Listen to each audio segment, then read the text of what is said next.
Again this morning with Minnesota's Attorney General in court today to try to stop the ICE surge in our state as people continue to mourn the Minneapolis man who was shot and killed by ICE agents on Saturday. 37-year-old Alex Pretti, he was an ICU nurse at the VA hospital who worked with veterans. The Homeland Security Secretary Kristi Noem immediately came out and said that Border Patrol acted in self-defense and claims that Pretti approached Border Patrol officers with a handgun. But videos from the scene show Pretti was holding a cell phone, not a gun, when he was shot. Plus, sworn declarations submitted in federal court by witnesses contradict key points of the events that we are hearing from federal officials. Now, within 24 hours of the deadly shooting of Alex Pretti, the lead Border Patrol official has changed his tone. After making strong claims Saturday, Gregory Bovino is now urging the public to stop speculating and wait for an investigation. Our Barrett Leone is live at the Growing Memorial. That's at 26th and Nicollet with the latest. Barrett, what changed over the weekend? Hey, good morning, AJ, Heather. Well, we know within 24 hours, federal officials seem to flip the script here. We heard from the Border Patrol boss, Gregory Bovino, and he is urging patience. He's also asking the public to stop making judgments and wait for a thorough investigation. Now, this comes, all of this comes as many videos with different angles are being shared publicly. And it's also really a stark contrast from what he told reporters just hours after Alex Pretti's death on Saturday. So yesterday, Bovino said he would not speculate about what led agents to opening fire, saying investigators needed time to determine what actually happened. He encouraged the public to do the same. Now, this tone marks a shift from Saturday when Bovino described the incident as an intentional attack on law enforcement. Take a listen. This looks like a situation where an individual wanted to do maximum damage and massacre law enforcement. I'm not going to speculate on who did what, when they did it, how they did it, or what exactly occurred there. I'm going to wait for the investigation to let me know what happened. And we are here at 26th and Nicollet, where Alex Pretti was killed. Just beyond that white van, there is a growing memorial. We've seen a few folks come out here to drop off flowers, add to that memorial. We also know that Bovino has said agents are still on the job working in other locations during this investigation, and we still do have questions about who's leading the investigation and how that will all play out. Of course, we will continue to press for answers on that. All right, our Barrett Leone's a busy stretch of road right there. Barrett, thank you. Now, as we mentioned, Minnesota Attorney General Keith Ellison will be in federal court this morning, hoping to end Operation Metro Surge, and that hearing is just getting underway. Ellison says the influx of immigration agents to Minnesota has caused, quote, tremendous damage. The state of Minnesota, along with the cities of Minneapolis and St. Paul, are suing Homeland Security Secretary Kristi Noem and others federal officials. They get their day in court today. I'm going to be in federal court with my team arguing for a restraining order against Operation Metro Surge.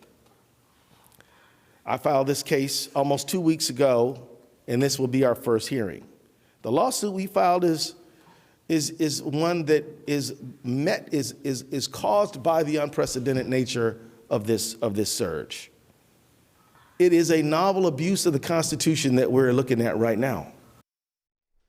In response to the lawsuit, DHS Assistant Secretary Tricia McLaughlin said in part, "This is a baseless lawsuit, and we look forward to proving that in court." Esme Murphy is in court right now. We'll bring you any updates as soon as we get them.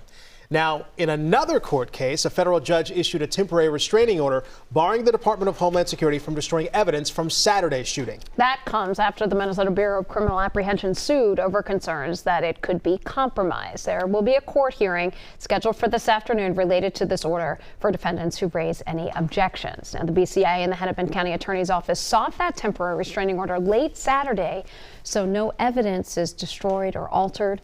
A judge granted that request. This comes after the BCA agent said that DHS blocked state agents from the scene on Saturday, even with a judicial warrant.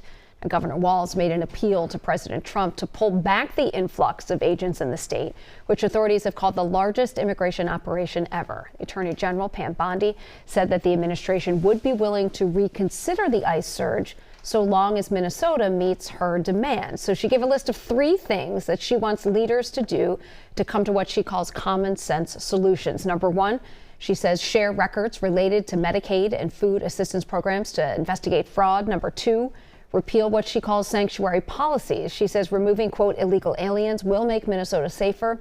And the number 3 ask, turn over all voter rolls. Governor Walz has this to say in response. The Attorney General of the United States put falsehoods into a letter she sends to me that we are doing what's asked of us, but we're not going to do your job for you. We have other things we need to do.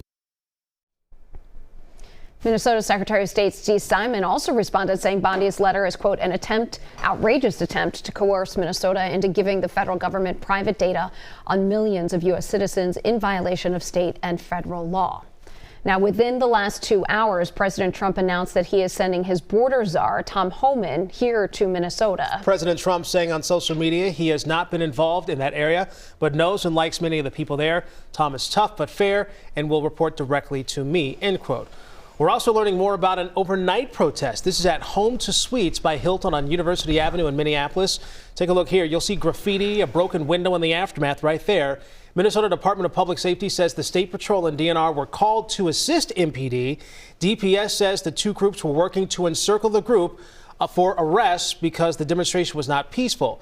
They say federal agents arrived without communicating and said they deployed chemical irritants to clear the group.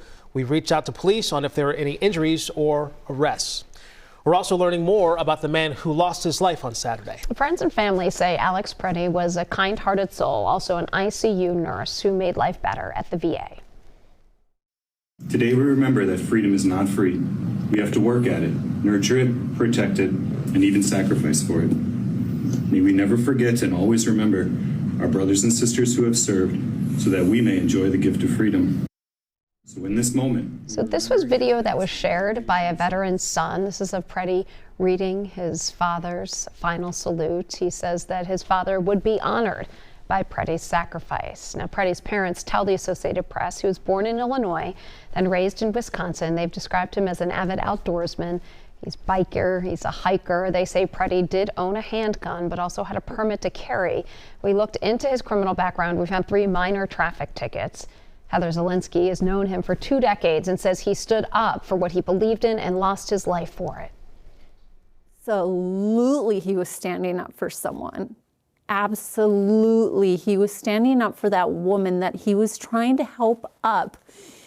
He was trying to help her get out of that situation.